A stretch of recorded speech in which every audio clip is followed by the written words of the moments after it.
कक्षा 12वीं द्वितीय सत्र में आने वाला अध्याय अभिव्यक्ति माध्यम पाठ्यपुस्तक से लिया गया है।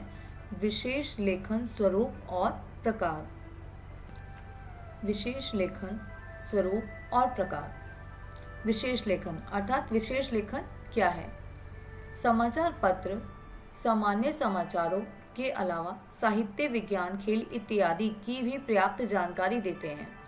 इसे समाचार पत्र सामान्य समाचारों के अलावा मतलब जो भी कोई सामान्य खबर हमें अखबारों में दी जा रही है उसके अलावा भी समाचार पत्रों में क्या आता है? साहित्य, विज्ञान या खेल इत्यादि की भी पर्याप्त जानकारियां हमें अखबारों से प्राप्त होती है। इसी कार्य के अंतर्गत जब किसी खास विषय पर सामान्य लेख से हटकर लेखन किया जाए तो उसे विशेष लेखन कहते हैं। अर्थात एक होती है सामान्य खबर, ठीक है, कि अखबार के अंदर सभी तरह की कुछ सामान्य खबरों को छाप दिया जाता है, परंतु उसके बाद सामान्य खबर से हटके मतलब आम खबर से हटकर कोई भी एक खबर अगर लिखी जा रही है तो वो विशेष लेखन के अंतर्गत आती है। ठीक है, अब यहाँ पर यह कार्य विशेष लेखन समाचार पत्रकार या पत्रिका में काम करने वाले पत्रकार से लेकर फ्रीलांसर पत्रकार, लेखक सभी कर सकते हैं। अर्थात आपको पिछले पाठ के अंदर पत्रकार के प्रकार पढ़ाए गए थे, तो तीनों ही प्रकारों में से तीनों ही जो पत्रकार के प्रकार हैं उन तीनों में से कोई भी व्यक्ति जो है ये विशेष लेखन का कार्य कर सकता है, अर्थात विशेष विषयों पर लेख लिख सकता है। ठीक है, अब इसके अंदर इसकी परिभाषा को याद करा जा सकता है, बिल्कुल सरल। किसी खास विषय पर सामान्य से हटकर किया गया लेख विशेष लेखन है। ठीक है, ये इसकी परिभाषा हो जाएगी। अगला आता है, इसी के अंदर विशेष लेखन का महत्व पूछा जा सकता है। ठीक है, और विशेष लेखन क्या है, इसी के अंदर ये दोनों बिंदु भी आएंगे। डेस्क क्या है और बीट क्या है। सबसे पहले डेस्क पे आते हैं। डेस्क का क्या अर्थ होता है? ठीक है, समाचार पत्र पत्रिकाओं में, रेडियो और टीवी में विशेष लेखन के लिए अलग डेस्क होता है और उस विशेष डेस्क पर काम करने वाले पत्रकारों का समूह भी अलग होता है, जिससे अपेक्षा की जाती है कि संबंधित विषय या क्षेत्र में उनकी विशेषज्ञता होगी।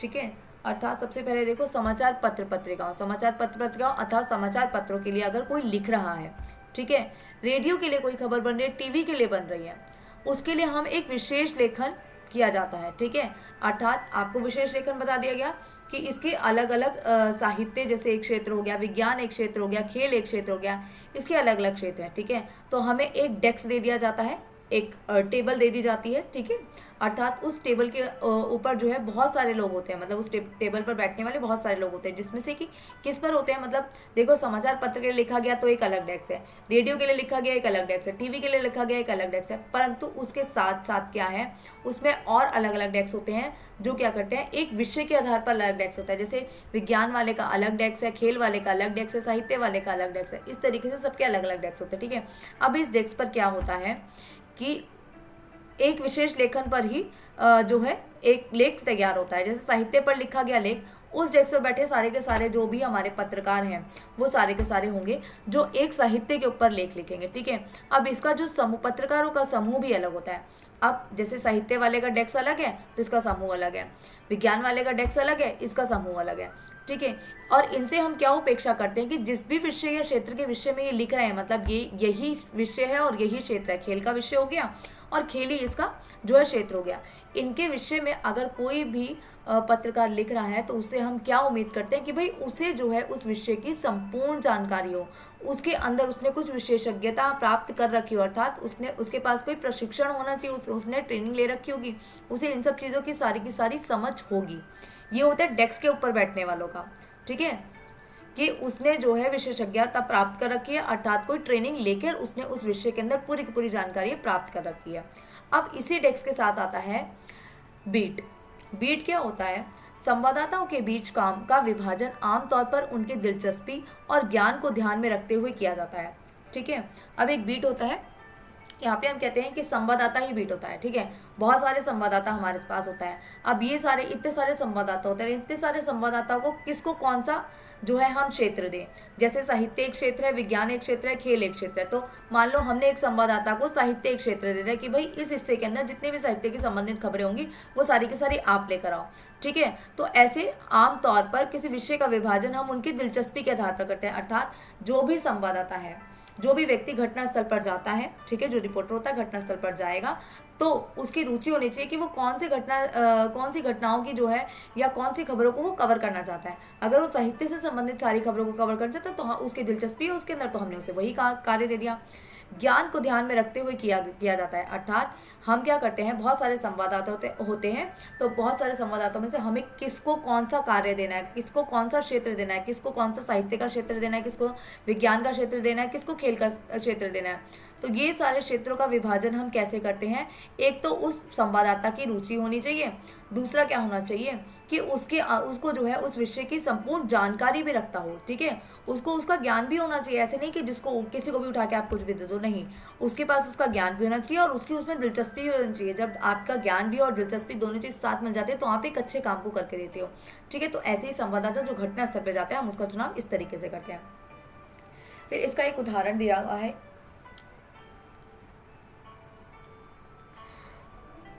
यदि किसी एक संवाददाता की बीट अपराध है, ठीक है, तो उसका अर्थ है कि उसका कार्यक्षेत्र अपने क्षेत्र के घटने वाली सारी आपराधिक घटनाओं की रिपोर्टिंग करना। अर्थात अगर हमने किसी व्यक्ति को एक क्षेत्र दे दिया कि भाई आपकी जो रुचि है घटना में है, आपको ज्ञान अपराध की जितनी भी खबरें होती है ना उसका आपको ज्ञान है, आपको रुचि भी इसी चीज़ में, मतलब आपको दिलचस्पी भी इसी चीज़ के कि आप आपराधिक घटनाओं को कवर करो, ठीक है, तो आपको हमने यही रिपोर्ट दे दी, आपकी दिलचस्पी भी होगी और आपको इसके बारे में जानकारी भी है, तो आप यही रिपोर्ट दे। तो एक संवाददाता क्या करता है वही, और यही देखो मीडिया की भाषा में हम केवल इसी को ही बीट कहते हैं। जो संवाददाता की दिलचस्पी और ज्ञान के आधार पर अगर हम उसे कोई क्षेत्र देते हैं तो वही हमको मीडिया की भाषा में हम उसको बीट कहते हैं, ठीक है।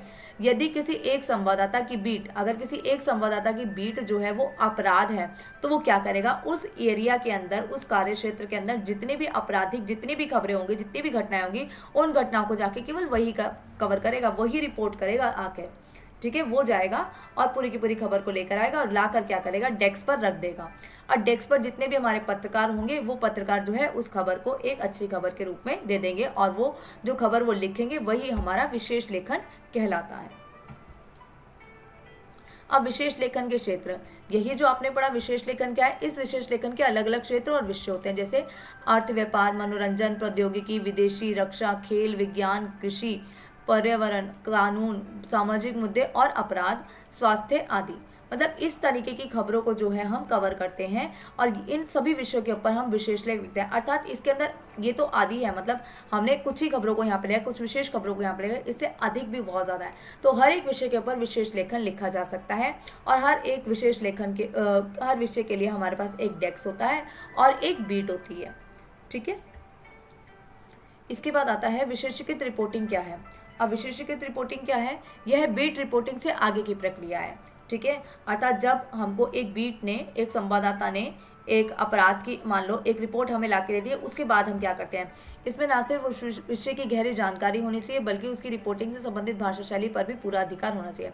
विशेषीकृत रिपोर्टिंग, जब विशेषीकृत रिपोर्टिंग की जाती है ना तो क्या होता है कि बीट रिपोर्ट से आगे की प्रक्रिया, इसमें ना सिर्फ उस विषय की गहरी, मतलब इस रिपोर्ट जो रिपोर्ट हमारे पास बनकर आ गई ना विशेषीकृत रिपोर्ट, उस बीट संवाददाता ने जो या बीट ने जो हमें ला के दी है वो रिपोर्ट, उस रिपोर्ट के अंदर विषय की सारी जानकारी होनी चाहिए, जिस भी घटना के बारे में आप लिख के लाए, जो भी खबर आप बना के लाए हो, ठीक है। और उसके अंदर उसकी जो भाषा शैली है उस पर उसका भी, मतलब लेखक के तौर पे, क्योंकि आप लेखन पढ़ रहे हो ना अब इस पार्ट के अंदर, तो लेखक के तौर पे बताया गया कि भाई आप अगर कोई रिपोर्ट तैयार करो तो उसके ऊपर आपके ऊपर भाषा का भी अधिकार होना चाहिए। जैसे कि अब मान लो आपने जो है खेल के ऊपर कोई रिपोर्ट बनाकर दी है, ठीक है, तो उस खेल की अगर आप खबर लाए हो तो आप कहते हो कि जैसे कि पाक ने घुटने टेके और ऑस्ट्रेलिया को जो है जितवा दिया गया, इस तरीके की जो भाषाएं होती है ऐसा हमें प्रयोग करना, तो ऐसी भाषा शैली का हमें प्रयोग करना चाहिए। अगर सोने चांदी की बात, सराफा बाजार की कोई बात की जा रही है, खबर आप लिख रहे हो, तो आप उसमें क्या करोगे कि सोना लुढ़का, चांदी उछली, इस तरीके के शब्दों का आप प्रयोग करते हो। तो ऐसी भाषा शैली पर आपका या लेखक का अधिकार होना जरूरी है। इसके बाद आता है प्रश्न, बीट रिपोर्टिंग और विशेषीकृत रिपोर्टिंग के अंदर क्या फर्क है या क्या अंतर है। बीट रिपोर्टिंग क्या करती है, बीट कवर करने वाले को रिपोर्टिंग कहते हैं। बीट कवर क्या, कार्य क्षेत्र आपका कौन सा है, जैसे ये वाला कार्य क्षेत्र है अर्थ, व्यापार, मनोरंजन, इनमें से कोई एक कार्य क्षेत्र होगा। तो इनमें से जैसे मान लो मनोरंजन की खबर कोई रिपोर्ट कवर करने जा रहा है तो वो क्या होगा, वो बीट होगा। बीट कवर करने वाले रिपोर्टर को संवाददाता कहते हैं। ठीक है, जो भी संवाददाता मनोरंजन की खबर को कवर करने गया है ना, उसको हम क्या कहेंगे, उसको हम बीट कवर करने वाला संवाददाता कहते हैं।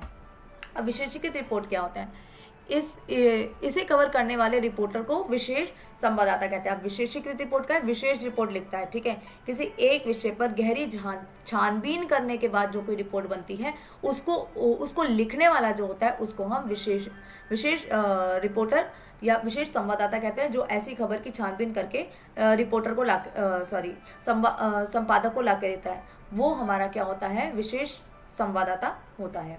उसके बाद आता है, इसमें संवाददाता के पास अपने क्षेत्र की पर्याप्त जानकारी होना अनिवार्य है। उसे सामान्य तौर पर खबरें लिखनी होती है। ठीक है, अर्थात संवाददाता के पास क्या होता है, एक क्षेत्र होता है। ठीक है, और उस क्षेत्र की सारी जानकारियां उसके पास होती है।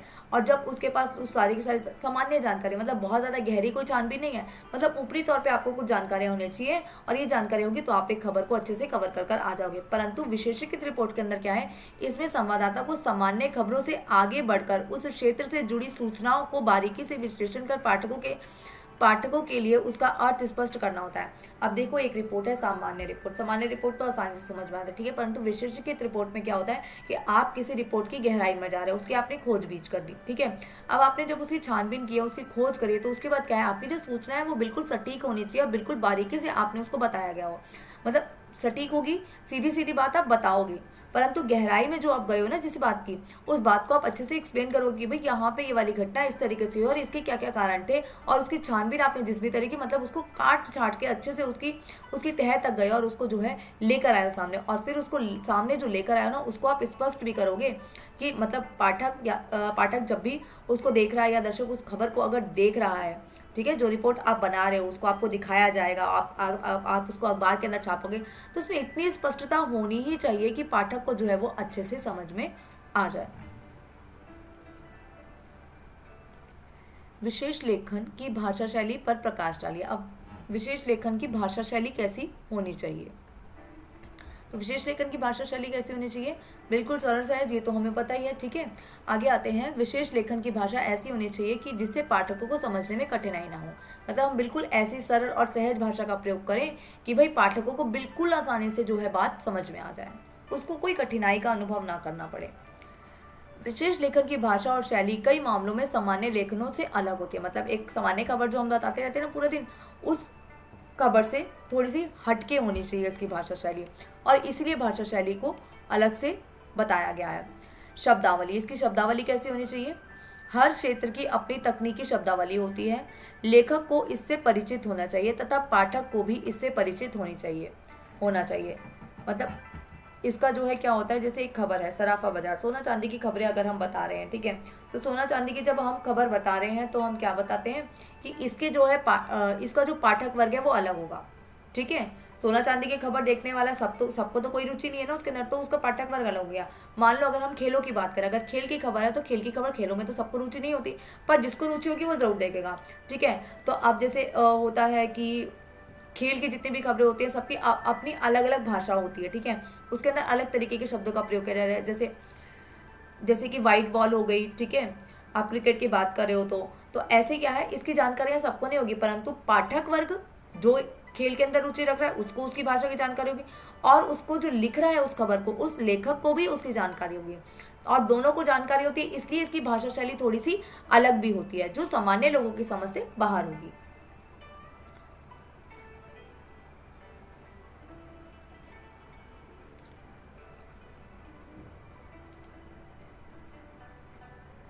भाषा शैली के कुछ उदाहरण यहाँ पे दे रखे हैं, जैसे कारोबार और व्यापार से संबंधित अगर कोई खबर है, आप वो खबर लिख रहे हो, तो इसका मुझे पता है कि पाठक वर्ग अलग होगा, तो हम दोनों ही इस भाषा को जानते हैं। ठीक है, तो यहाँ पे क्या होता है, कारोबार और व्यापार से संबंधित अगर कोई खबर है तो हम ऐसे शब्दों का प्रयोग कर सकते हैं, ते जड़िए मंदड़िए मतलब तेजी आई और मंदा आया।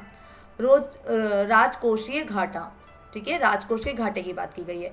संस्थागत निवेशक, संस्थागत में जो निवेशक है उसके बारे में आदि, इस तरीके के शब्दों का हम प्रयोग करेंगे। उसके बाद है सराफा बाजार। अब सराफा बाजार क्या होता है भाई, ये सबको तो नहीं पता, परंतु जो सोने चांदी में रुचि रखता होगा, उसकी खबरों में रुचि रखता है, तो उसको पता है कि सोने चांदी की खबरें जो बताई जाती है उसको हम कहते हैं सराफा बाजार। तो अब यहाँ पे किस तरीके के शब्दों का हम प्रयोग करते हैं सोने चांदी की खबर बताते, तो अगर सोने की कीमतों में उछाल आ जाता है, मतलब क्या होता है, सोने की कीमतें अगर बढ़ रही हैं तो हम ऐसे शब्द लिख सकते हैं, सोना उछला, सोने में उछाल, ठीक है, इस तरीके के शब्दों का प्रयोग करेंगे। और अगर चांदी की कीमत में कमी आ गई तो हम लिखेंगे कि चांदी लुढ़की। अगला आता है किराना बाजार। किराना बाजार क्या होता है कि भाई जो दाल चावल वगैरह होती है ना, उन सब चीज़ों के बारे में, ठीक है। अब जैसे लाल मिर्ची भड़की, लाल मिर्ची भड़की अर्थात इसके भी जो है कीमतों में बढ़ाव आ गया। गुड़ गिरा अर्थात गुड़ के दामों में गिरावट हुई। उसके बाद आता है शेयर बाजार। शेयर बाजार सेंसेक्स 7वें आसमान पर, सेंसेक्स 7वें आसमान पर अर्थात उसकी जो है सेंसेक्स की जो संख्या है वो बढ़ती जा रही है। पर्यावरण मौसम, पर्यावरण मौसम अर्थात ग्लोबल वार्मिंग, आर्द्रता, तूफान का केंद्र, जहाँ से तूफान हुआ, कहाँ से शुरू हुआ, तो तूफान का केंद्र वो ये स्थान था। तो पर्यावरण की मौसम की खबरों में हम इस तरीके के शब्दों का प्रयोग कर सकते हैं। उसके बाद आता है खेल जगत। ये बहुत ज़्यादा अच्छे वाक्यों का इसके अंदर प्रयोग किया जाए, जैसे भारत ने पाक को पीटा अर्थात उसको हरा दिया। जर्मनी ने घुटने टेके अर्थात जर्मनी ने क्या किया कि खेल जगत में खेल के अंदर अगर कोई जर्मनी टीम थी, ठीक है, तो जर्मनी ने मतलब घुटने टेक दिया अर्थात वो बहुत बुरी तरीके से हार गई। इस तरीके के शब्दों का आप प्रयोग कर सकते हो। उसके बाद आता है विशेष लेखन की कोई निश्चित शैली नहीं होती, अर्थात इसका कोई हमने कोई डिक्शनरी बना के रख दी कि आप इस तरीके की डिक्शनरी दे दी, हमने आपको एक शब्दकोश दे दिया और आप ऐसे ही शब्दों का प्रयोग करो। आप अपनी समझ से कुछ ऐसे शब्दों का प्रयोग कर सकते हो, ये लेखक के ऊपर डिपेंड करता है, ठीक है, परंतु उसका पाठक वर्ग भी उस शब्दों से परिचित होना चाहिए। आप चाहे तो जो शैली अपनाएं, लेकिन मूल बात यह है कि किसी खास विषय पर लिखा गया आपका आलेख सामान्य लेख से अलग होना चाहिए, ठीक है। विशेष लेख है तो पहले ही बता दिया गया था परिभाषा में कि सामान्य लेख से जो भी लेख अलग होगा उसी को हम जो है विशेष लेख कहेंगे, क्योंकि इसका जो है पाठक वर्ग बिल्कुल अलग होता है और इसलिए हमारी भाषा भी अलग होती है, और पाठक वर्ग और लेखक वर्ग जो इसका होगा वो क्या है, वो इस भाषा से परिचित होना चाहिए।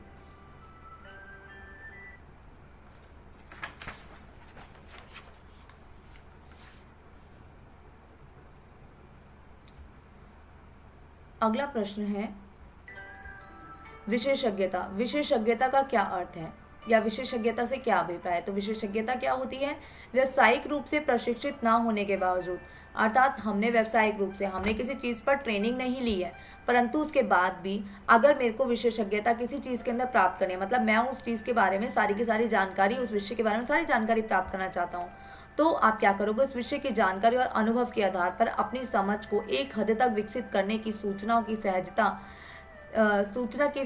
से व्याख्या कर पाठकों के उसके मायने समझाना, ठीक है।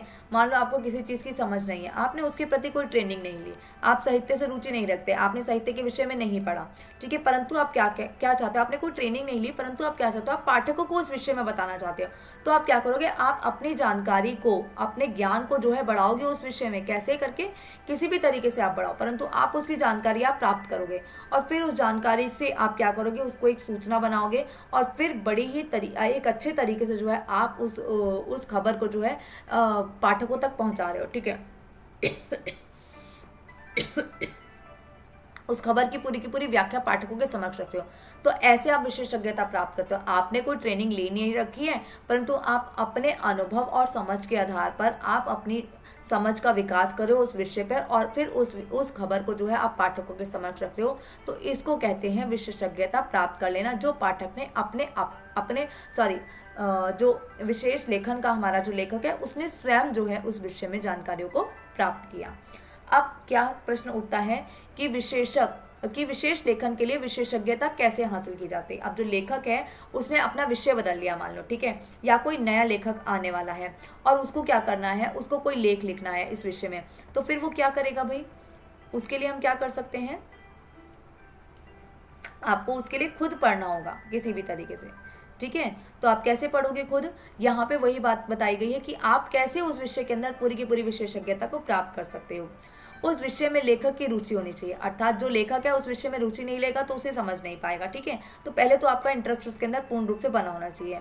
अगला आता है कि उस विषय से संबंधित पुस्तकें पढ़नी चाहिए। आपको उस विषय से संबंधित अगर पुस्तकें पढ़ोगे तो उसकी नॉलेज आपको आ जाएगी। लेखक को अपने ज्ञान को अपडेट रखना चाहिए, मतलब अभी इस समय उस विषय से संबंधित क्या क्या जानकारी, क्या क्या घटनाएं हैं, उन सारी चीज़ों के बारे में आपको जानकारी या उसका ज्ञान जो है प्राप्त करना होगा। रिसेंटली बिल्कुल जो हुआ उसके विषय, उस विषय में विषय से संबंधित खबरों और रिपोर्टों की कटिंग अपनी फाइल में रखें। ठीक है, अब ये एक पुराना तरीका है। जब पुराने समय आपके पास फोन नहीं हुआ करता था, कंप्यूटर लैपटॉप नहीं हुआ करता था, तब हम क्या करते थे, अखबारों और मैगजीनों में जो भी उस विषय से संबंधित खबरें मिलती थी तो हम उसकी कटिंग करके रख लिया करते थे और उस कटिंग को एक फाइल के अंदर बना के रख लो। तो क्या हो जाता है कि आप अगर एक विषय की जानकारी प्राप्त करो तो आप कटिंग और रिपोर्ट वगैरह देखकर जो है रख लोगे तो आपके पास उसकी एक अलग से जानकारी हो जाएगी। परंतु आज नया जमाना आ चुका है, तो आप अगर आपके पास अगर फोन है तो आप क्या करते हो, उसकी एक स्क्रीनशॉट लेके रख सकते हो, उसकी फोटो आप इकट्ठी करके एक फोल्डर में रख सकते हो। ठीक है, ये आपने लैपटॉप के अंदर रख रखी, कंप्यूटर के अंदर रख रखी, तो आपकी जरूरत के आधार पर मतलब जो भी चीज आपके पास हो, चाहे आप उसकी कटिंग करके रखो, चाहे आप फोन के अंदर सेव करो, चाहे आप कंप्यूटर के अंदर सेव करो, ये आप पे डिपेंड करता है। परंतु आपने ये तरीका भी अपना लिया उस जानकारी को संरक्षित रखे ताकि आपको उसकी जानकारियां प्राप्त रहे, आपको उसका ज्ञान रहे। लेखक के पास विषय से संबंधित शब्दकोश और इंसाइक्लोपीडिया भी होना चाहिए।